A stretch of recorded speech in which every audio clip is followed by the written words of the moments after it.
Vamos a hablar de todo ello con Bruno Navarro. Él es militar en excedencia y también coordinador de geopolítica en ISEP Madrid. Muy buenas noches, Bruno. ¿Qué tal? Buenas noches.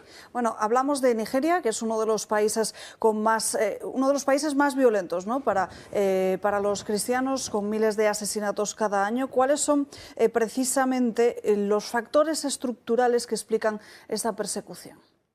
Bueno, realmente, claro, es un mosaico de piezas que hay que juntar para entender lo que sucede, ¿no? Las cifras que se han dado, que son terroríficas, no son por casualidad. Hay una serie de elementos, como has dicho, estructurales. El primero sería que hay que entender la distribución religiosa del país.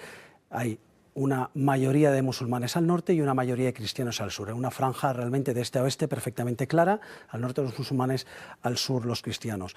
Luego estaría el marco legal y religioso de ese norte musulmán, donde en todos los estados, los 12 estados de absoluta mayoría musulmana, se aplica la Sharia como ley del país. Con una diferencia: en los estados que están más al oeste, se aplica la Sharia en todos los órdenes, tanto el civil como el penal, mientras que en los estados que están al este del país se aplica solamente en la parte civil y no en la penal. Y esto explicaría la siguiente pieza del puzzle, y es por qué el yihadismo que antes se ha mencionado de Boko Haram y el Estado Islámico es más fuerte en el noreste del país precisamente, pues porque una de las razones principales es que esa es la parte del país, de la zona musulmana, que aún en la que no se aplica la Sharia completamente. Luego ellos lo primero que buscan es, hay que implantar un Estado Islámico real con Sharia completa también en lo penal, y acto seguido nos vamos yendo hacia el sur. De hecho, golpean en todas partes, no solamente su zona fuerte. La tercera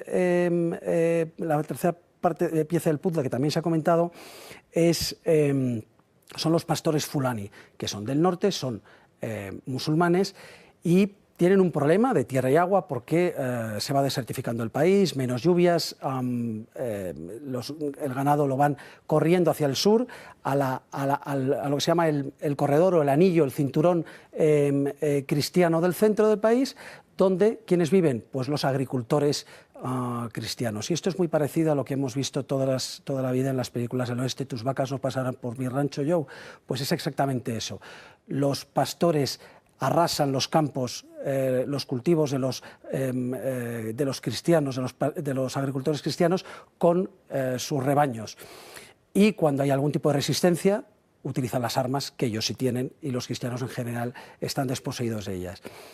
Otro aspecto que ocurre, otra pieza, sería en el lado contrario a donde están los yihadistas, que sería en el norte, pero en la parte oeste. Esa es una zona donde se aplica la Sharia perfectamente, no tiene ningún problema, pero es una zona muy en contacto con la desestabilización del Sahel, y hay unos llamados bandits, los bandidos, que no son unos cuantos, es una gran parte de la población que antiguamente vivía del robo del ganado, y ahora se dedican, aparte de robo del ganado y saqueos, de secuestrar masivamente. Paran un autobús, se llevan a 20 personas, negocian y obtienen dinero para vivir bien, pero además para comprar más armas, más motos, reclutar más gente, y el ciclo va continuando y ampliándose.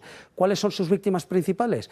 Pues como son musulmanes, son los cristianos, y revisten esto, que no es más que crimen organizado, lo revisten de un aura de guerreros islámicos que, bueno, les permite sentirse a lo mejor mejor, ¿no?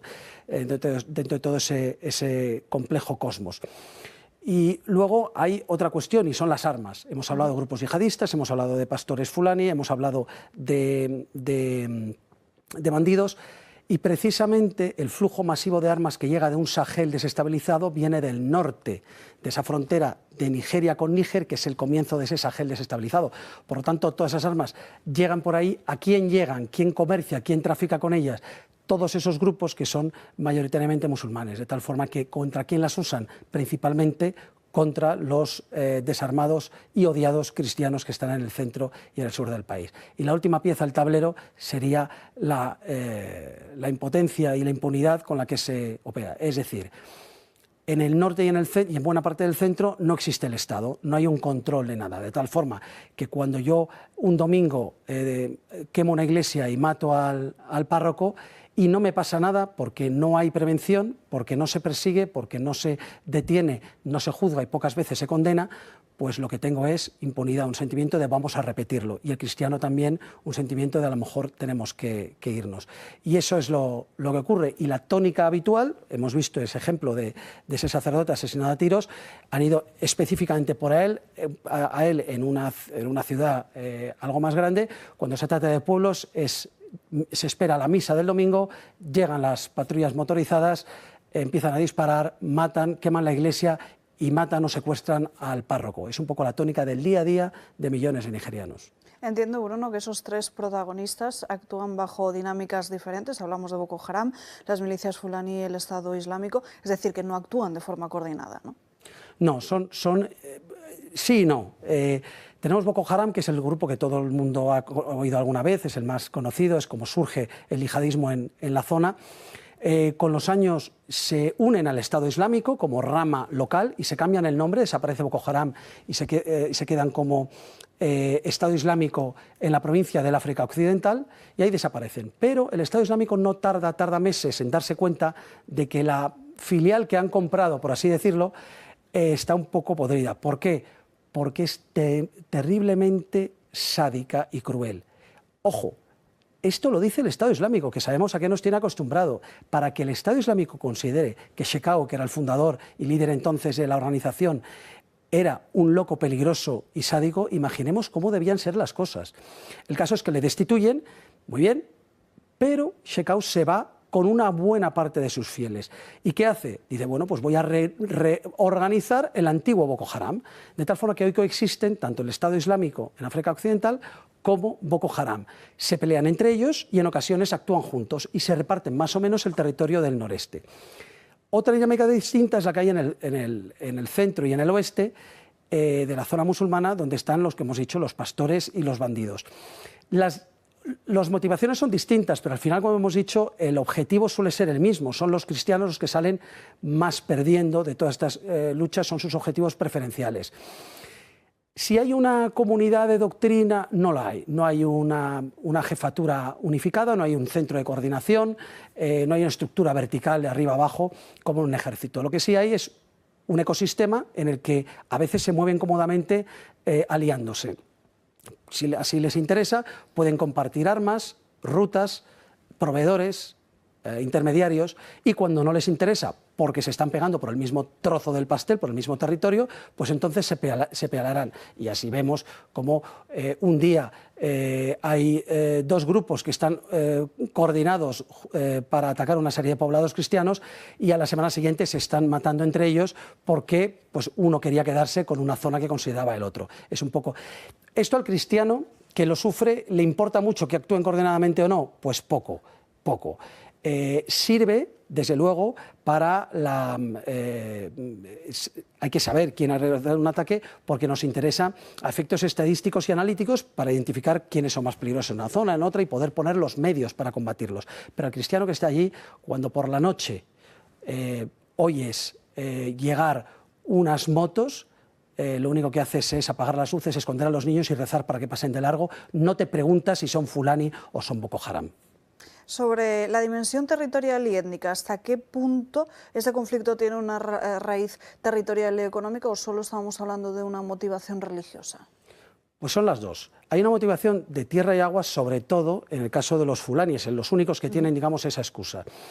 Como he dicho antes, poca agua, mucho ganado, más gente, van hacia el sur, rompen los acuerdos tradicionales de paso y golpean violentamente, porque tienen las armas para ello, a los granjeros cristianos del sur.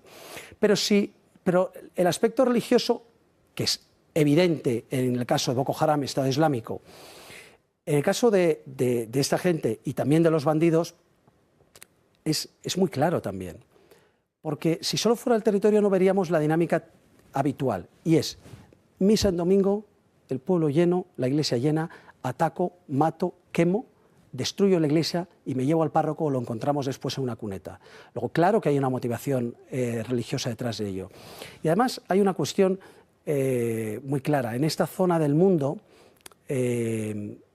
tanto en el África Negra como en el Sahel, las iglesias son como eran muy a menudo en el Occidente hace tiempo. Es decir, no son solamente el lugar de donde se desarrolla principalmente el culto, sino además son el lugar donde se centra la comunidad, donde trabaja la comunidad y se reúne, donde se reparte comida, donde se educa a los niños. Si yo destruyo la iglesia y mato al párroco o al pastor, he acabado con el problema y voy a conseguir que se vayan, voy a conseguir expulsar a todos esos cristianos si no los mato antes. Pero esta violencia no es exclusiva de Nigeria. ¿Cómo se enmarca este caso nigeriano dentro de lo que viene a ser esa expansión yihadista en el Sahel y también en el África subsahariana?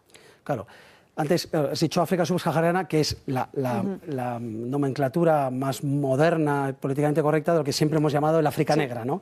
Efectivamente, entonces, pues Nigeria es África Negra. Más del 99% de población lo es. Pero la frontera norte de Nigeria con Níger, esa frontera marca también la frontera con el Sahel. A partir de ahí hacia arriba es el Sahel. ¿Y cómo está el Sahel? Caótico. Está totalmente desestabilizado. Por lo tanto, desde el norte llegan todo tipo de males, además de los que ya el propio país, como hemos dicho antes, tiene de por sí. ¿Por dónde? Pues por el este y por el oeste. Por el oeste, por la zona donde actúan principalmente los bandidos, pero también los pastores fulani. Desde el oeste, ¿qué ocurre? Está Mali, Burkina Faso y Níger, donde actúan los dos grupos más importantes del yihadismo en toda esa zona de África, que son la rama saheliana del Estado Islámico, el famoso Jenim, y la rama saheliana la rama saheliana de Al-Qaeda, quería decir, y luego la rama saheliana del Estado Islámico, que es muy fácil porque se llama así, Estado Islámico en la provincia de, siempre es así. Eso nos lo facilitan. Y estos dos grupos, aparte de matarse entre ellos, actúan coordinadamente en ocasiones y sobre todo desestabilizan la zona, de tal forma que la frontera de Nigeria es un caos donde las carreteras no tienen ningún control y donde hay todo tipo de tráfico de armamentos, de personas, tácticas yihadistas de ida y de vuelta, etc. Así que podemos imaginar cómo el Sahel influencia muchísimo a esos grupos. Pero es que en el lado contrario, el lado opuesto, donde actúa Boko Haram, ocurre una cosa parecida. Ahí que tenemos el lago Chad. El lago Chad es un otrora enorme lago de África que hace frontera, digamos, está en el epicentro de una frontera cuádruple entre Chad, Senegal, Níger y Nigeria. Y como se va desecando, lo que crea alrededor es un laberinto de manglares y de islas que es perfecto para los grupos yihadistas de los 4 países, incluido, lógicamente, Boko Haram y el Estado Islámico de la provincia de África Occidental. Porque allí pueden entrenar libremente, pueden probar sus drones caseros, cobran peajes, tienen zonas de control propias. Y si les aprietan en un lugar, hay un ejército concreto, Senegal hace una operación. Como no hay una coordinación real, se van al otro lado, tienen 3 países donde elegir y luego volverán al otro. ¿Esto qué significa también? Que hay un efecto de acordeón. Si se les aprieta mucho en Níger, bajan y actúan más en Nigeria y viceversa, de tal forma que todo está absolutamente imbricado y es muy complicado. Y como he dicho, al final la destrucción de las iglesias es la mejor receta para acabar con toda la población. ¿Cómo está siendo el flujo del movimiento cristiano? Es decir, ¿hacia dónde se produce la huida de los cristianos ante esta persecución? Bueno, es bastante sencillo. Tú vives en el plató o en otra provincia del centro de Nigeria y te atacan una vez. Coges con lo opuesto y te vas a la cabeza del distrito. Regresas. A la semana siguiente o al mes siguiente tienes otro ataque, en ese momento ya no vuelves. ¿Te vas y hacia dónde? Te vas a la cabeza del Estado, es un Estado federal, Nigeria es un país federal, con lo cual tiene una serie de estados, te vas a la capital del Estado, si puedes te vas a Abuya, la capital del país, y si puedes o tienes familiares te vas al sur, que es donde te interesa estar, porque es donde hay mayor volumen de cristianos y por lo tanto tienes un sentimiento mayor de protección. Esto supone que haya pues 4 millones de desplazados, de cristianos nigerianos desplazados del norte y del centro en el sur del país. A eso hay que sumar otro medio millón de cristianos nigerianos que se han refugiado en los países aledaños y otros 150.000 refugiados cristianos de los países aledaños que han buscado refugio en el sur del país. Es que, además, donde antes un pueblo, un párroco, cubría 4 pueblos, daba misa y cubría los servicios y las necesidades de una población de 4 pueblos, se encuentra un buen día que esos 4 pueblos los tiene durmiendo en su parroquia, en su iglesia. Y de prestar los oficios religiosos se convierte en un hombre dedicado a dar de comer, a curar heridas, a poner colchones. Y esa es la mejor forma de, bueno, esto inicialmente, y luego esos cristianos lo que quieren es seguir huyendo, ¿no? Claro. Entonces es un poco la forma en la que se está jugando a este peligroso juego de la ingeniería social a la fuerza, donde algún día nos dirán que hay pocos, en esas regiones hay pocos cristianos, es decir, bueno, hay muchos y no se fueron precisamente por gusto. ¿Por qué parece que hay un silencio internacional ante lo que muchos consideramos que es un verdadero genocidio? Razones para esto yo diría que hay 2 principalmente. La primera es ideológica y la segunda son intereses. La ideológica está claro. En un mundo occidental dominado por el wokismo y la progresía, defender a víctimas cristianas no está de moda. Es decir, la victimización religiosa sí, mientras no sean los cristianos. Y encima son cristianos atacados por el Islam. No queremos enfrentarnos a los islamistas, y menos aún si es para defender a los odiados y malvados cristianos. Por lo tanto, silencio. Y se utilizan los eufemismos, conflictos comunales, peleas entre vecinos. Oiga, cuando atacan en domingo, destruyen la iglesia, la queman, matan a los fieles y secuestran al párroco, no me hable usted de peleas entre vecinos, porque no tiene nada que ver. Y la otra es de intereses. Nigeria no es cualquier país. Nigeria es gas, es petróleo, pero de forma enorme. Nigeria son contratos, son infraestructuras. Nigeria es un país con unos intereses muy grandes por parte de Occidente. Así que muchos países prefieren priorizar los contratos, las inversiones, la lucha migratoria, la lucha antiterrorista, y callarse, ocultar a la víctima, y utilizar también todos esos eufemismos con los que la Unión Europea, Occidente en general, nos tiene acostumbrados sobre Nigeria. Pues hasta aquí ha llegado esta entrevista, Bruno Navarro. Muchísimas gracias por todas estas claves alrededor de Nigeria. Ha sido un placer.